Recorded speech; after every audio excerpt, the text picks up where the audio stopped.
Dios ha hecho diferentes pactos con el ser humano, manifestando siempre su iniciativa de salvar, de redimir, de rescatar al ser humano. Y nosotros podemos responder. ¿Cómo es que nosotros podemos responder de la mejor forma? Honrando a Dios. Y esta semana podremos descubrir que podemos honrar a Dios con nuestros bienes, con nuestros talentos, con los bienes que Él nos ha dado. Bienvenidos a un nuevo estudio de Lecciones de la Biblia.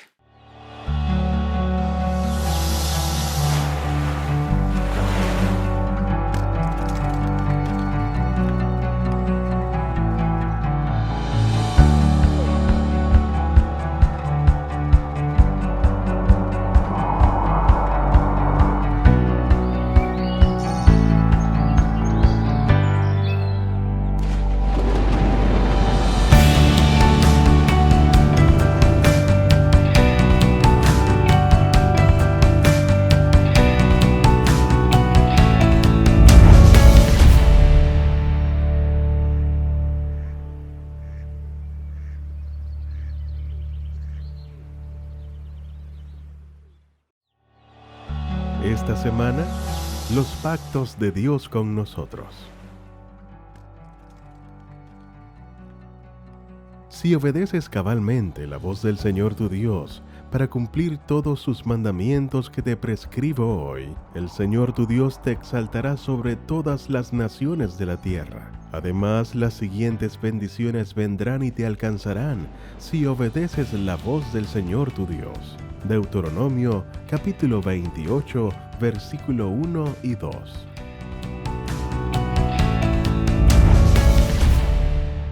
¿Qué tal, amigos? Es un gusto estar con ustedes una vez más en una nueva oportunidad en su programa Lecciones de la Biblia.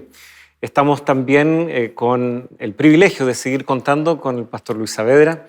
Fue, ¿no es cierto?, muy hermoso contar con la presencia de él la semana pasada. Pastor, espero que su semana haya estado buena. Sí, muy bien, gracias a Dios, y también una alegría nuevamente estar acá para compartir este segundo programa. Muy bien, sí, estamos en periodo estival para algunos, tal vez no para todos, pero tal vez algunos disfrutando del calor, dependiendo de donde ustedes nos acompañen. Pero un saludo, ¿no es cierto?, fraterno a quienes nos acompañan. Gracias por sus saludos, por el cariño que pueden expresarnos también allí en las diferentes plataformas. Muchas gracias por seguirnos semana a semana. Hoy tenemos un enfoque que va tal vez desarrollándose en base a lo que ya vimos la semana pasada.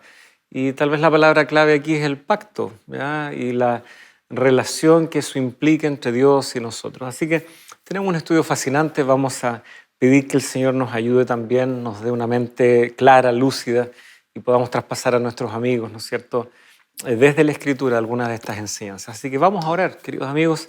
Acompáñenos, por favor, pidiendo la ayuda del Señor. En esta hora, Padre amado, te queremos dar las gracias por tener este privilegio de ir a tu palabra, de encontrar allí lecciones, principios valiosos respecto a este tema, y que podamos descubrir también cuál es nuestro rol, qué podemos hacer nosotros en respuesta a lo que tú has hecho por nosotros. Ayúdanos a ser fieles mayordomos de estos tesoros celestiales, pero también de aquello que nos toca vivir aquí en la tierra. Y gracias porque en la persona de Jesucristo estos aspectos se han unido. Ayúdanos, Señor, dándonos claridad, y que sea un estudio provechoso. Lo pedimos y agradecemos desde ya en el nombre de Jesús. Amén. Amén. Bien, mi pastor Luis, tenemos acá esta idea, ¿no?, bajo el título Los pactos de Dios con nosotros. Está en plural. Sin embargo, creo que nuestra tarea aquí es explorar más bien algunos principios que son transversales, ¿ya?, y aplicarlos también a esta noción de la mayordomía, el hecho de que somos mayordomos de Dios. Primero, ¿qué es un pacto? Tal vez no todos están familiarizados con este concepto, más todavía si se trata de pactos que Dios ha establecido. Así que denos tal vez un sobrevuelo sobre esto en primer lugar. Bueno, generalmente se define la palabra pacto como un convenio, un compromiso. Hay quienes a veces han querido verlo desde la perspectiva de un contrato, es decir, donde pueden ser dos o más partes, digamos, quienes contraen este compromiso o este contrato. Históricamente los pactos o estos compromisos se establecían antiguamente de distintas formas, ¿no? La palabra era un elemento valioso. Después en el tiempo ya no fue necesariamente solo la palabra. Después ya había que darse la mano. Después ya no solo la mano, sino que había que firmar. Y hoy día hay que ir ante un notario para que sea válido, y aún así.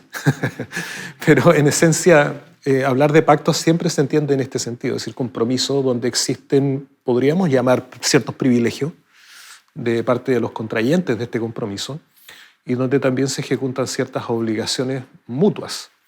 Ahora, tal vez otra característica importante de estos compromisos o de esta definición de pacto así en general es el hecho de que se entiende que esta es una cuestión de decisión voluntaria. Es decir, no hay entrar en un compromiso, en un pacto o en un convenio, es una cuestión donde los contrayentes están dispuestos libre, soberanamente y voluntariamente de hacer, por lo tanto, este contrato o este compromiso.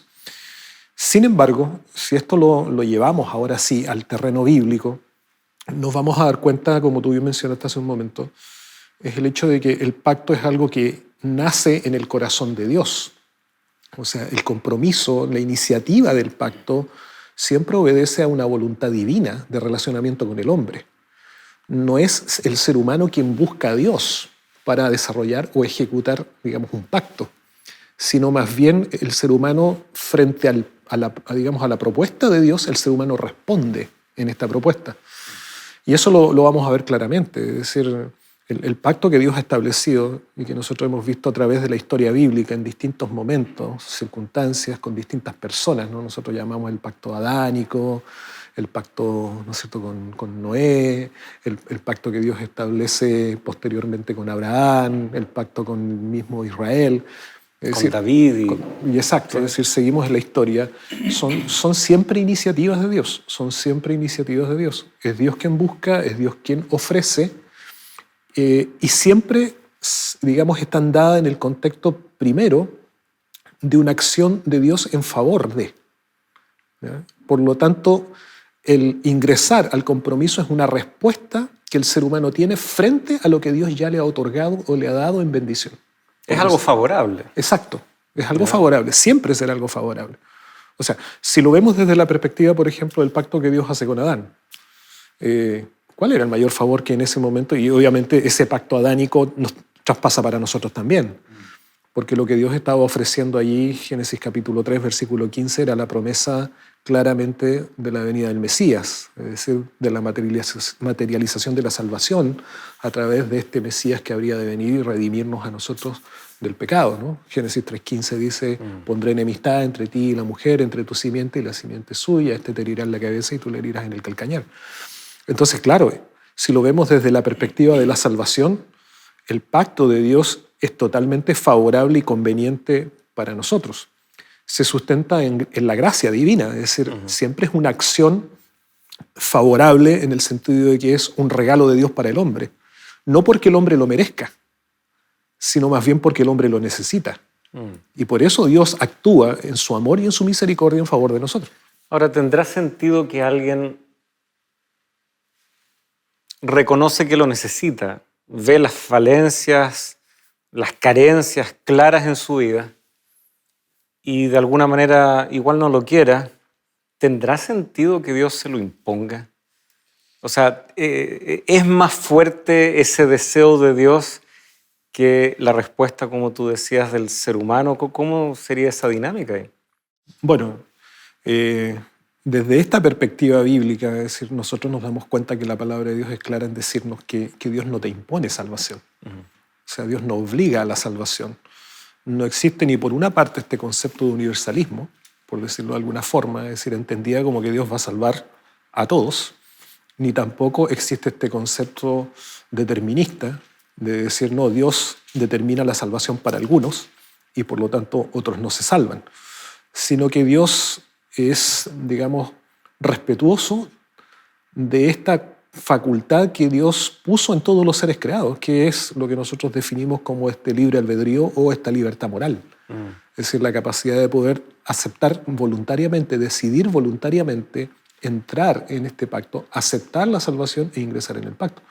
De hecho, un texto que es muy conocido, Juan capítulo 3, versículo 16, quisiera citar ese texto, tal vez tú quieres mencionar otro, pero Juan 3:16 dice así: porque de tal manera amó Dios al mundo que ha dado a su Hijo unigénito para que todo aquel que en Él crea no se pierda, mas tenga vida eterna. O sea, si tú te das cuenta, no dice aquí que la salvación, aun cuando es dada por Dios, como un acto de misericordia, de amor, este pacto renovado a través de Cristo Jesús, ¿no? Este pacto de la gracia en Cristo, Dios no lo impone, sino que Dios deja en libertad la posibilidad que tú, yo, todos podamos aceptarlo o rechazarlo, aun cuando siempre el anhelo de Dios, ¿cuál es? Que lo aceptemos, ¿no? Y de hecho Él ama al mundo. Exactamente. ¿No? Sí, justamente me leíste el pensamiento. Tenía en mente aquí este pasaje de Hebreos capítulo 2, versículos 9 y 10. Creo que hacen un juego de palabras muy interesante, que justamente nos revela también esto de que el universalismo, esto de que Dios sí o sí va a salvar a todos, al menos no se sustenta. Y tú ves el pasaje que acabas de leer y creo que esto complementa muy bien. Hebreos 2, versículo 9 y 10 dice: pero vemos a aquel que fue hecho un poco menor que los ángeles, a Jesús, coronado de gloria y de honra a causa del padecimiento de la muerte, para que por la gracia de Dios gustase la muerte por todos. Y ahí está lo mismo que tú leías, ¿ya? De tal manera amó Dios al mundo que dio a su Hijo. Todos estaban en vista como potenciales candidatos para el reino de los cielos, para la salvación, pero sigue uno leyendo ahora el versículo 10, porque convenía aquel por cuya causa son todas las cosas y por quien todas las cosas subsisten, que habiendo de llevar muchos hijos. No puede decir todos aquí, es muchos. Muere por todos, gusta la muerte por todos. Sin embargo, hay algo en esta otra parte, la respuesta humana, que aquí el autor, y creemos que es el apóstol Pablo, puede tan solamente escribir habiendo de llevar a muchos hijos a la gloria, perfeccionarse por aflicciones al autor de la salvación de ellos. Y aquí está esta tensión, este tal vez juego de palabras, todos, muchos. Lamentablemente no es todos, todos. Algo pasa en nuestro lado del contrato, en nuestro lado del pacto, ¿no? Y tal vez esto es fundamental para entender de que, claro, Dios no nos va a imponer ni la salvación, y como veíamos en la lección pasada, ¿no? Junto con esta salvación, todo lo demás también debe probablemente entenderse bajo esta mirada, de que no es unilateral. Exactamente. No es algo impositivo, no es algo que Dios obliga. Bueno, y en los evangelios también tú encuentras esta expresión, ¿no? Muchos son los llamados y pocos los escogidos, dando justamente a entender el hecho de la manifestación de esta voluntad. Y cuando uno va un poquito más hacia lo escatológico, ¿no? Y uno ve, por ejemplo, estas escenas que se describen dentro de Apocalipsis, o sea, es innegable que hay una gran multitud, ¿no? Que son los redimidos, pero también al mismo tiempo se levanta otra gran multitud como la arena del mar, que serán aquellos que lamentablemente no recibirán esa salvación. No por la voluntad de Dios, no porque Dios lo haya querido así, sino porque finalmente, aún teniendo la oportunidad de creer y de aceptar, deciden rechazar. Entonces, claro, no existe este concepto de un pacto unilateral, ¿no? No es Dios quien impone entrar en este convenio, que de hecho, como decíamos anteriormente, siempre tendrá muchos más beneficios para nosotros como seres humanos, ¿no? Pero sin embargo, Dios respeta, Dios anhela, pero Dios respeta, ¿no? Se me viene a la mente el texto, ¿no? Tan clásico en Deuteronomio, que dice: hoy pongo delante de vosotros, ¿no? La vida y la muerte, la bendición, la maldición. Escoge pues la vida, dice. O sea, aún así Dios nos dice cuál es el mejor camino, qué es lo que Él desea, qué es lo que Él anhela, pero finalmente la decisión última es nuestra como seres humanos. Sí, y bueno, yo creo que no es distinto a lo que cualquier padre o madre que nos está viendo intenta hacer con sus hijos. Yo creo que ustedes, cuando dan un consejo y ya ven que su hijo tiene una cierta edad en donde ya no lo pueden obligar. Creo que ustedes también le abren el corazón y le señalan lo que ustedes desearían para su bien como padres. Ahora, nosotros hemos visto ya en estos pasajes la salvación, Dios la anhela para todos, lamentablemente no todos la querrán. ¿En qué consiste la respuesta favorable si lo que se nos ofrece es la salvación? ¿Qué debiera uno buscar o qué tipo de experiencia identifica una respuesta positiva de parte del ser humano ante este regalo que es la salvación en el pacto? Muy bien, respondiendo frente a la pregunta que planteaba, se me viene a la mente un texto que está en 1 de Juan, capítulo 5, versículo 13. Este texto dice así: estas cosas os he escrito a vosotros que creéis en el nombre del Hijo de Dios, para que sepáis que tenéis vida eterna y para que creáis en el nombre del Hijo de Dios. Por una parte, si tú te das cuenta, la primera respuesta necesaria, inicial, para entrar en el pacto es la fe. Es decir, para los que creéis en el Hijo de Dios, dice el texto. Por lo tanto, la fe es un elemento fundamental e indispensable. Y la fe, en otras palabras, ¿cómo la podemos definir? Digamos, en un concepto que pueda ser tal vez mucho más familiar para nosotros, porque a veces definimos la fe como el acto de creer, ¿sí? Pero creo que aún la Biblia es clara al decirnos que incluso el solo hecho de definir la fe como creer todavía es bastante restringido a lo que abarca el concepto de fe. A mí me gusta mucho, digamos, un término que creo que es la palabra o el sinónimo que mejor expresa lo que es fe, es la palabra confianza. Porque en la palabra confianza está implícito otro elemento. ¿Y cuál es ese otro elemento? La obediencia. Es decir, cuando tú confías, tú no cuestionas, sino que tú estás dispuesto a hacer lo que la persona en quien confías te está diciendo que hagas. Eso se ve, por ejemplo, a veces se grafica tan tiernamente en la relación de un padre con un hijo. O sea, tú puedes colocar a tu hijo sobre una altura y decirle: hijo, arrójate. Y ese hijo, ¿qué va a hacer? Se va a arrojar, porque confía, tiene fe, es decir, confía en que el papá lo va a agarrar en los brazos y no lo va a dejar caer al suelo porque es su padre. Entonces él no va a dudar, él va a obedecer lo que el padre le está diciendo. Entonces, si esto lo llevamos al terreno de la experiencia de la vida cristiana, desde el punto de vista bíblico, la fe verdadera del cristiano no es esa fe solamente intelectual, no es esa fe solamente que tiene esta concepción de una existencia de un Dios y dice: sí, Dios existe, hay evidencias, pero no necesariamente yo me relaciono con Él. ¿Ya? Sino que es una fe que, como el mismo Santiago nos dice, es decir, es una fe que obra por amor, ¿no? La fe sin obra es muerta. Por lo tanto, la verdadera fe del cristiano se manifiesta a través justamente de una disposición y de una voluntad, que es el hecho de obedecer, de hacer, de actuar conforme a lo que Dios me está diciendo. Tiene que haber una consecuencia, ¿no?, entre lo que nosotros mismos hemos aceptado como respuesta. Sin lugar a dudas, hay mucho que explorar, así que vamos a volver, luego de esta breve pausa, a seguir con este diálogo y este estudio tan significativo. Espere, ya estamos de regreso.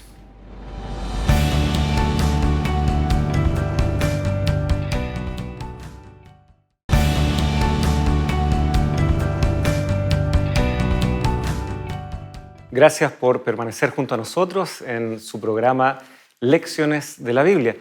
Quedó un concepto en el bloque anterior, que es el concepto de la obediencia. Son diferentes pasajes en la Escritura en donde este principio sale a relucir para describir la relación entre Dios y el ser humano. Y ya que el pastor Luis nos ha explicado, ¿no?, este concepto de pacto y cómo no es unilateral, ya hemos entendido que se espera algo de parte de nosotros. Obedecer. Este es un concepto que es transversal en toda la Escritura y sobre todo en el marco de los pactos. De hecho, los pactos en la antigüedad tenían tanto bendiciones como maldiciones. ¿Qué sería de ese componente de los pactos sin la obediencia? Como que no tendría mucho sentido saber de que hay ciertos resultados que Dios en su sabiduría conoce y que el ser humano incluso puede ya tal vez anticipar. Dios nos dotó de inteligencia. Sabemos que ciertos actos, ciertas decisiones tienen consecuencias. Veamos un poquitito esto de la obediencia. Hay un pasaje ahí en Deuteronomio capítulo 28 y está en este marco, ¿no? De cómo Moisés vuelve a repasar y a instruir al pueblo respecto a esto. Y si leemos ahí en el versículo 1, acontecerá que si oyeres atentamente la voz de Jehová tu Dios para guardar y poner por obra todos sus mandamientos que yo te prescribo hoy, también Jehová tu Dios te exaltará. ¿Qué ideas se desprenden de este pasaje en donde nuevamente obediencia, bendición parece que van de la mano? Sí, mira, bueno, aquí se utiliza una expresión, ¿no? La palabra acontecerá que si oyeres atentamente. Esta expresión es muy reiterada dentro del contexto de Deuteronomio, ¿no? Oye, oh Jehová, Israel, ¿no? Oye, ¿no? El Shema, que es esta expresión que se utiliza en el hebreo para referirse a este sentido de oír. Pero cuando se utiliza esta expresión, no se está hablando únicamente de un asunto escuchar solamente, sino que tiene implícita acción. Es como cuando generalmente los padres corrigen a los hijos, ¿no? Y entonces cuando uno toma al hijo y lo corrige sobre algo que no ha hecho bien, el papá a la mamá le dice así, ¿no? ¿Me escuchaste bien lo que te estoy diciendo?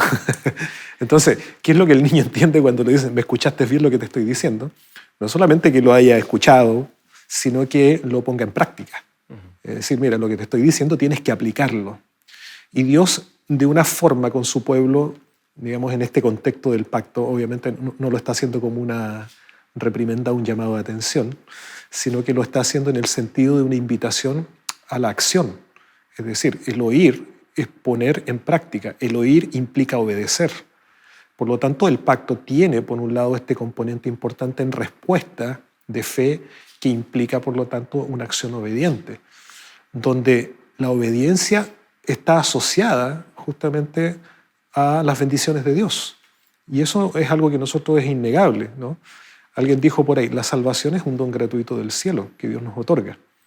Pero las bendiciones de Dios van a estar sujetas, obviamente, a que nosotros, al aceptar esa salvación, por la fe decidamos también vivir en obediencia a la voluntad divina. Y mira, y aquí se asocia un concepto importante de mayordomía.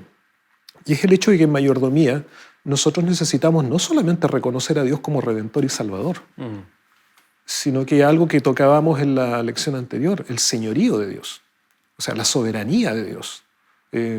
Recordando el texto de Salmo 24.1, el dominio de Dios sobre el mundo, sobre nuestras vidas. Por lo tanto, la mayordomía nos invita a esta aceptación de Dios en estas dos dimensiones divinas. El Dios creador, el Dios sustentador, pero también el Dios redentor. Y por lo tanto, como es el Dios creador, es el dueño y el soberano. Y cuando yo lo acepto como mi redentor, no puedo renunciar a su soberanía también. Es decir, debo aceptarlo como el Señor de mi vida. Y eso implica entonces que en esta relación hay una sujeción. Es decir, yo tengo que someterme a su voluntad y estar dispuesto a vivir conforme a su voluntad, porque también siempre la voluntad de Dios será buena para mi vida, porque los pensamientos, como dice Jeremías, de Dios para con nosotros no son de mal, ¿no? Sino que siempre son de bien. Entonces, esta respuesta de obediencia traerá consigo, obviamente, la bendición de Dios sobre aquel que en amor responde y le es fiel al Señor. No por un temor, no por un egoísmo, no por querer alcanzar beneficios, sino porque entiendo que en esta relación pactual las bendiciones de Dios y los beneficios de Dios han sido tan grandes para mi vida y serán tan grandes que vivir en armonía a la voluntad de Dios finalmente traerá consigo todas esas bendiciones.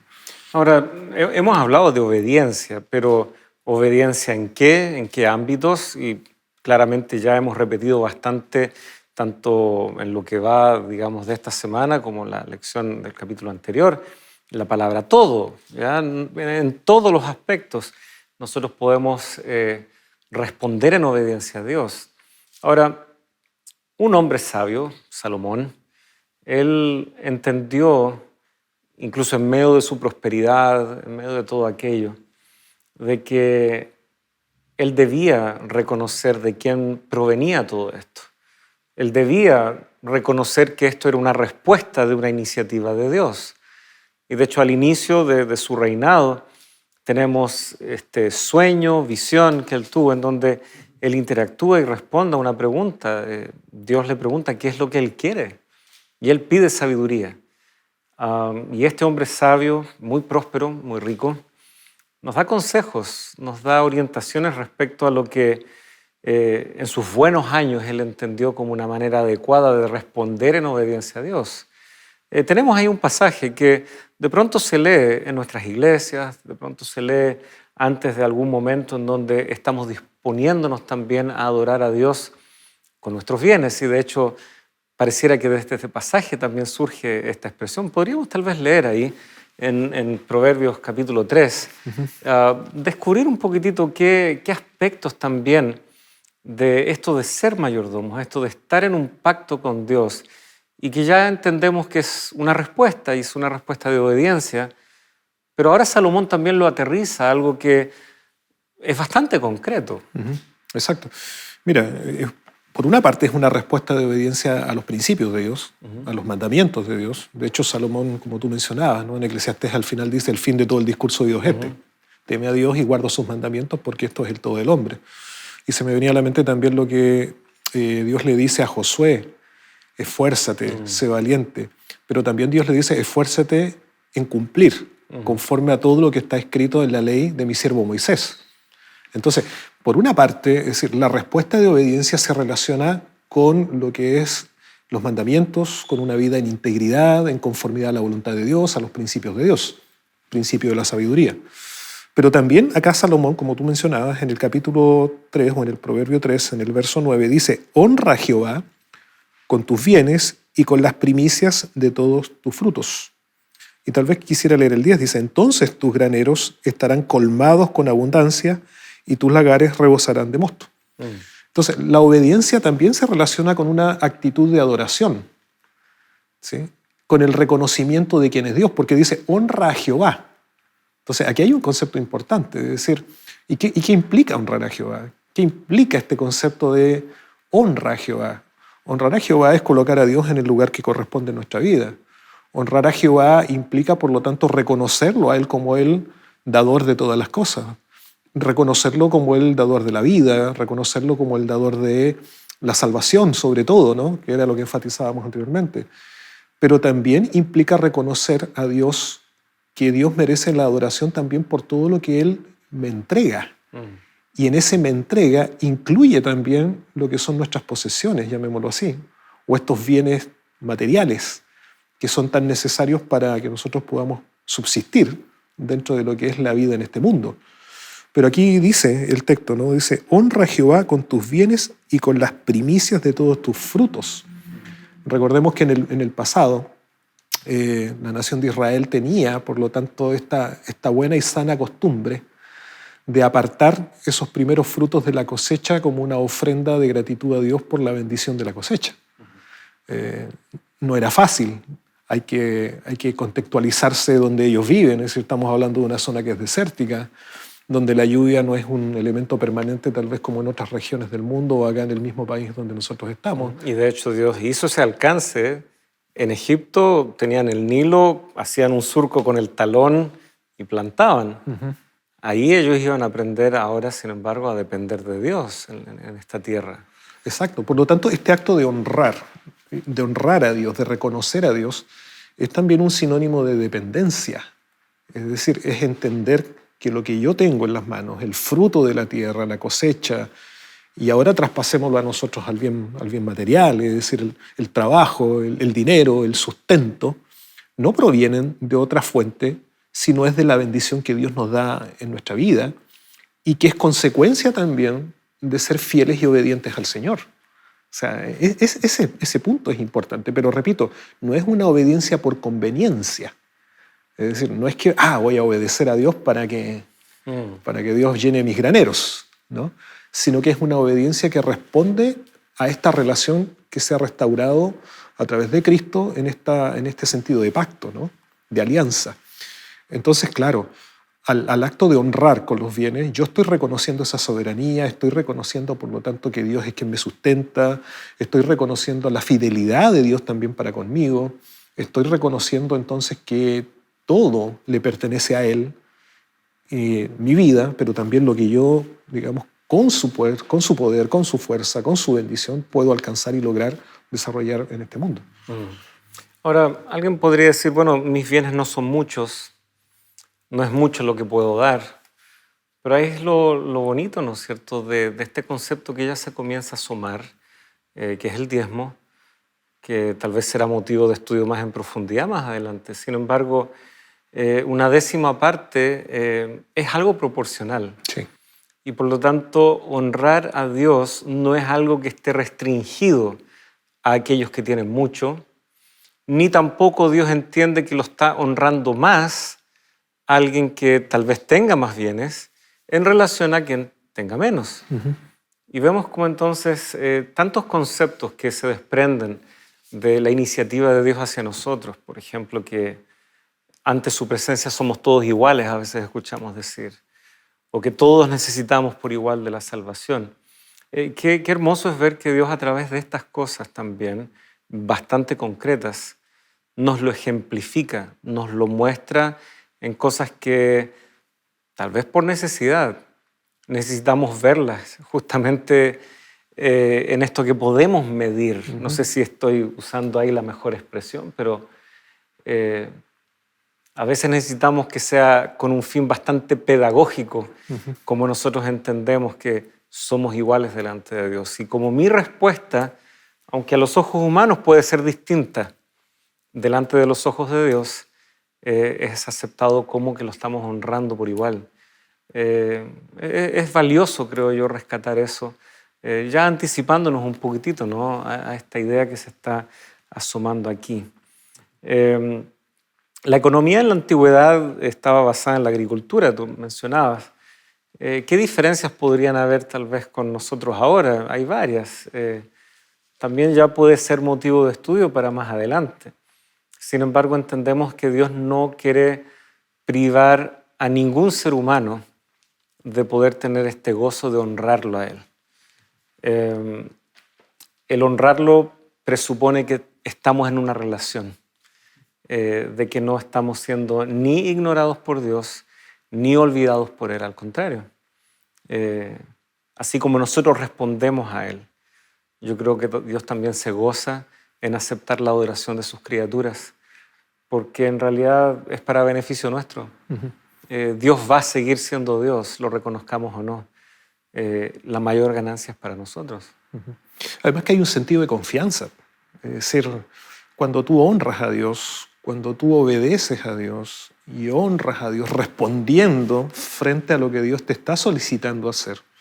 Y ya que tocabas, por ejemplo, hace un momento ya este concepto del diezmo, ¿no? que lo vamos a ver más detenidamente.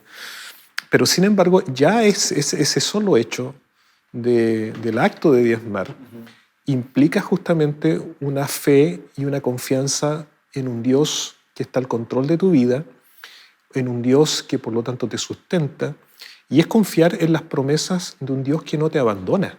Es decir, porque finalmente no cuestiones lo que Él te está diciendo, sino al contrario, es decir, tú crees, tú confías en su palabra, confías en lo que el Señor te está diciendo, confías en las promesas que están en su palabra, y tú en esa confianza actúas, ¿no?, en consecuencia, obedeces en consecuencia, y por lo tanto tienes el privilegio de ver esa bendición de Dios. Ahora, pero cuidado cuando a veces nosotros queremos ver la bendición de Dios solamente en lo material. ¿Qué quiero decir con eso? Es decir, el hecho de que una persona diezme, por decirlo de alguna forma, y eso no signifique necesariamente que se materialice después en que su cuenta bancaria crezca. ¿Significa entonces que tengo que dejar de hacerlo por eso? ¿Significa entonces que la bendición de Dios no está en mi vida porque esa cuenta bancaria no creció?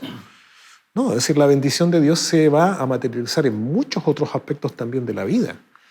También Dios quiere bendecirnos desde esa perspectiva, y lo veremos después, pero qué importante es entender que nosotros avanzamos por obediencia y fidelidad en esa confianza que se ha establecido en esta relación con el Señor, ¿no? Donde esto se manifiesta a través de elementos que son evidenciables, llamémoslo así. Claro, y creo que lo necesitamos como seres humanos, elementos que nosotros podamos justamente medir. Y estoy de acuerdo contigo, la respuesta inmediata no va a ser necesariamente que la cuenta bancaria crezca. o no va a ser también tal vez en una relación proporcional. A veces nos llega la bendición de Dios en algo que a veces damos por sentado, que despertamos, que estamos bien, que no nos hemos enfermado y pensamos que eso es tan obvio o parte de... Lo tomamos muy a la ligera de pronto y no reconocemos que ahí también hay bendición. Exacto. La salud, ¿no es cierto? Algo tan necesario, es como la base de toda nuestra actividad. Qué lindo es ver cómo Dios también a través de aquello bendice y obra grandes respuestas, incluso en medio de algunas crisis en ese sentido. Exacto. Eso te iba a mencionar también. Es decir, incluso aún en medio de la crisis, cuando, por ejemplo, un bien como la salud, que es tan necesario, se te ve alterado o afectado, aún allí uno puede ver la bendición de Dios. Así es. Queridos amigos, hay tanto que explorar. Ya hemos adelantado un poco este concepto, ¿no?, del diezmo. Vamos a ver algunos otros elementos al regreso de la pausa, así que quédese con nosotros y ya estamos de regreso.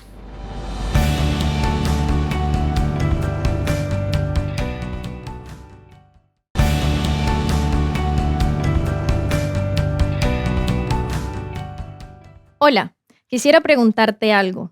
¿Cuándo fue la última vez que hablaste con el Señor? ¿Sabías que al leer su palabra te comunicas con Él? Cada día el Señor te está llamando para entablar una conversación íntima y cercana con Él. En las Sagradas Escrituras ha dejado indicaciones precisas para que sepas la manera correcta de llegar a Él. Descubre más solicitando la guía de estudio La Biblia Habla. Escríbenos a los números que aparecen en pantalla y la enviaremos totalmente gratis hasta tu hogar. Te estaremos esperando.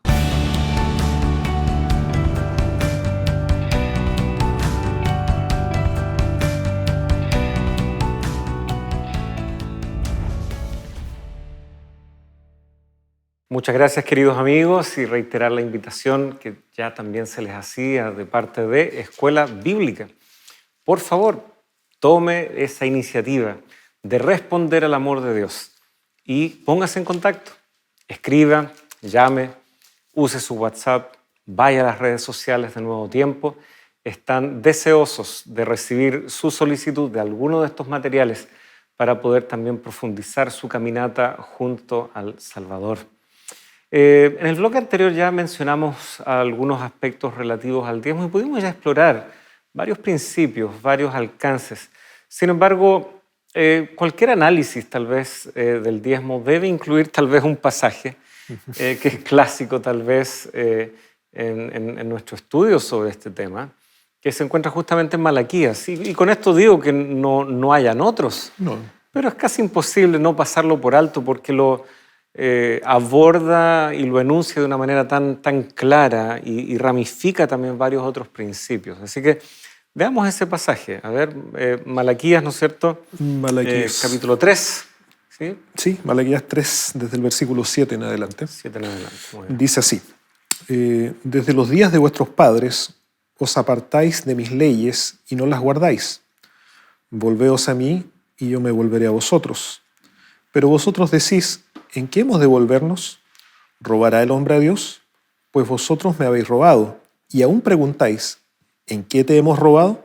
En vuestros diezmos y ofrendas. Maldito soy con maldición, porque vosotros la nación toda me habéis robado.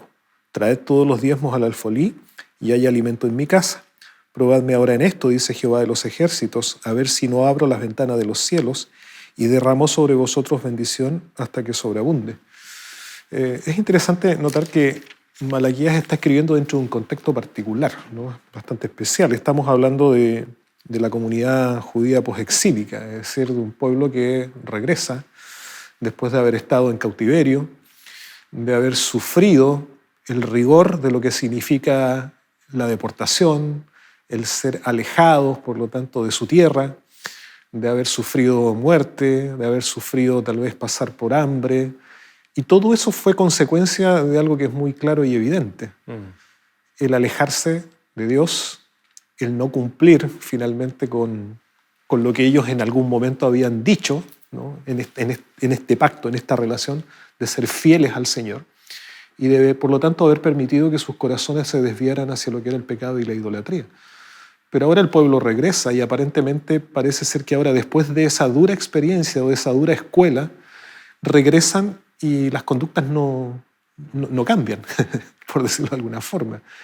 Y parece ser que lo que históricamente en el pasado sus padres vivieron en esta conducta de desobediencia a la voluntad de Dios, de quebrantar los principios y los mandatos de Dios, ahora se ven reflejados también en esta experiencia que este pueblo está viviendo, ¿no? Que la nación de Dios, de Judá, está viviendo ahora después de este proceso duro del exilio. Y estamos hablando en un contexto donde finalmente se está viviendo una religiosidad, pero donde el corazón del ser humano acalla la conciencia, ¿no? Acalla su conciencia, queriendo desconocer su infidelidad. Porque Dios le dice acá, ¿no? Dios le dice en el versículo 7, desde los días de vuestros padres os apartáis de mis leyes y no las guardáis, dice. Y el Señor hace una invitación, dice, volveos a mí y ahora yo me volveré a vosotros. Entonces, hay aquí una actitud de distanciarse. Esta actitud trae consigo la infidelidad, la desobediencia y naturalmente que la consecuencia de aquello es no recibir ¿qué? La bendición de Dios. Porque Dios no puede bendecir justamente aquello que no está en armonía a su voluntad y donde el hombre voluntario y resueltamente decide ir en contra de Dios. Y ahora Dios dice al pueblo aquí, ¿no? Bueno, dice el Señor, versículo 8, pregunta, ¿robará el hombre a Dios? Y esta pregunta, ¿no? Interesante, ¿robará? Bueno, y el pueblo responde como queriendo ser ingenuo, ¿no? Pero que en realidad ellos eran conscientes de algo que no querían reconocer. ¿Y en qué te hemos robado? Dice. O sea, porque, claro, ellos tal vez estaban, entre comillas, aparentando una fidelidad. Pero la pregunta era, ¿y estaban ofreciendo a Dios lo que Dios realmente pedía? ¿Lo que Dios requería? ¿Eran sus ofrendas de acuerdo a lo que Dios establecía como una ofrenda? ¿Era en realidad el diezmo una práctica permanente de acuerdo a lo que Dios estaba solicitando que fuese ese diezmo? ¿O será que ellos estaban presentando a Dios cuestiones que eran totalmente simbólicas, por decirlo así, pero no era lo que Dios estaba requiriendo en realidad? ¿Eran diezmos completos? ¿Era la totalidad de lo que Dios estaba llamando como suyo? Y tal vez un alcance, porque esto que dice el versículo 7, desde los días de vuestros padres, y uno piensa, ¿qué llevó al exilio? Por un lado fue la idolatría, pero también es porque buscaban adorar a Dios de formas que Él jamás pidió. O sea, se volcaban a Dios y a los ídolos, pero al volcarse a Dios lo hacían equivocadamente, ofreciendo una adoración que, como tú decías, era más bien o simbólica o buscaban, ¿no es cierto?, a su imagen y semejanza elaborar un culto, pero uno que Dios jamás había pedido. Y puede ser también aquí, como tú dices, ¿no?, en este tono un poco de querer ingenuamente decir, por favor, ilumínanos, ayúdanos a entender en qué, siendo de que uno, cuando elabora algo a sabiendas, no es por ignorancia, no es por desconocer, y de pronto en lo elaborado y en lo que inventamos es justamente porque conociendo lo genuino preferimos ignorarlo. Y eso nos obliga a elaborar algo complejo, sofisticado, pero por lo mismo, nunca será un reemplazo para lo legítimo. Exactamente. Y ahora, y fíjate lo interesante de esto, es decir, el llamado de Dios es que ellos se vuelvan a Él y que nuevamente ingresen en esta relación de pacto, de fidelidad con Dios, ofreciéndole a Dios lo que Dios pide. Y entonces Dios dice claramente, bueno, vosotros me habéis robado en vuestros diezmos y las ofrendas. En el Antiguo Testamento vamos a encontrar bastantes escenas de arreglamiento y reforma, donde se relacionan justamente estas acciones con volver a la fidelidad a Dios a través de esto. Ya aquí Malaquías está colocándonos esta invitación, ¿no? Las reformas de Ezequías, o en el mismo caso de Nehemías, ¿no? Por ejemplo, cuando el pueblo llega a este proceso de reconstrucción, como también entre los elementos importantes, y llama la atención, ¿no?, que Nehemías viene, está con el pueblo, comienza la reconstrucción de los muros, parece ser que el pueblo queda encaminado en un proceso, ¿no?, de reavivamiento y reforma. Nehemías vuelve a la presencia del rey y pasado algunos años regresa y resulta que el pueblo había vuelto atrás. Y entre esas cosas y esas acciones estaba justamente la infidelidad a Dios en lo que era lo que Dios reclama como suyo, el diezmo y las ofrendas. Recordemos que incluso hasta lugares que eran dedicados dentro del templo, habitaciones que eran dedicadas justamente para las cosas sagradas, para los tesoros de Dios, habían sido profanadas y utilizadas en ese contexto por Tobías, que era acérrimo enemigo de Nehemías y del pueblo de Dios. Así es. Y entonces Nehemías tiene que hacer una reforma, una limpieza, desalojar, quitar y llamar al pueblo nuevamente ¿a qué? A volver a la fidelidad a Dios y a volver a esa expresión de fidelidad a través de esto, que es el diezmo y la ofrenda. Entonces, es innegable que la fidelidad a Dios en este aspecto es una demostración también de lo que nosotros podríamos definir como un cambio espiritual, una renovación de la vida espiritual que se manifiesta a través de obediencia y de la lealtad a Dios, la fidelidad a Dios a través de lo que es devolverle lo que es suyo. Y no es que al pueblo le estuviera yendo mal, porque si recordemos a Ageo, Ageo también profetiza en ese periodo del retorno. Ageo también les hace ver que ellos han puesto las bases, los cimientos para el templo, pero ahí se quedaron. Exacto. Y él les dice, ustedes han hecho sus casas, están incluso intentando plantar, cosechar, pero siempre va a salir por saco roto. De alguna manera el pueblo entendía de que aunque era saco roto, valía la pena seguir insistiendo y probando.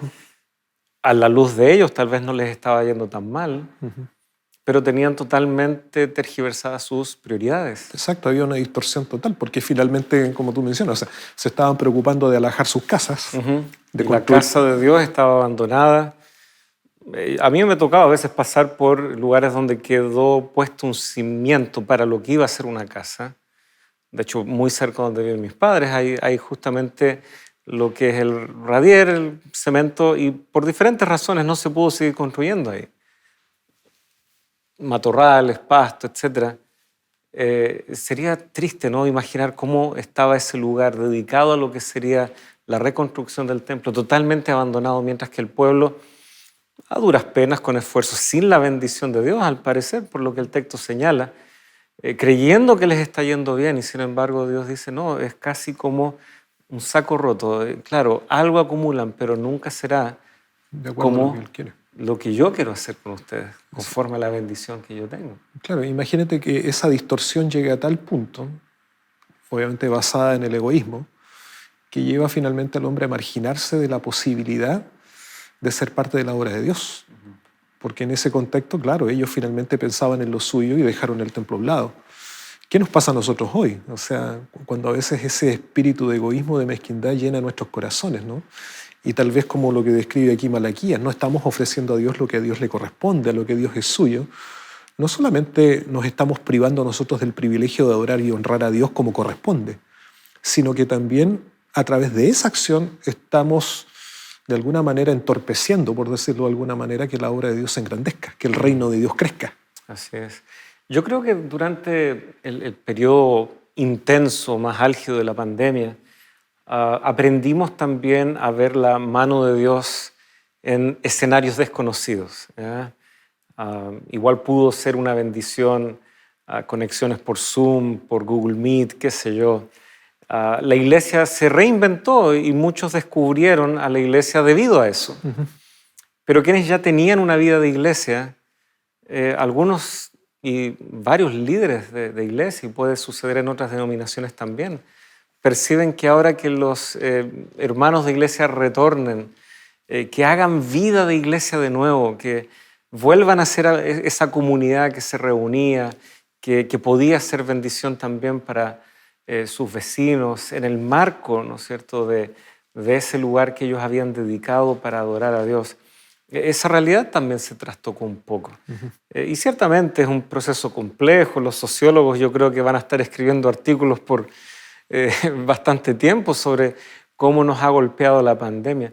Pero como hijos de Dios, yo creo que también es tiempo de ir recuperando ese lugar que la casa de Jehová, el reunirnos para adorar, para honrar a nuestro Dios, significaba, y tal vez incluso crecer en lo que eso significa para nosotros hoy. Exactamente. Y ¿sabes? Yo creo que esto tiene que ir también asociado a una actitud. A una actitud. Hay un texto, finalmente, que está acá en 2 de Crónicas, capítulo 7, versículo 14.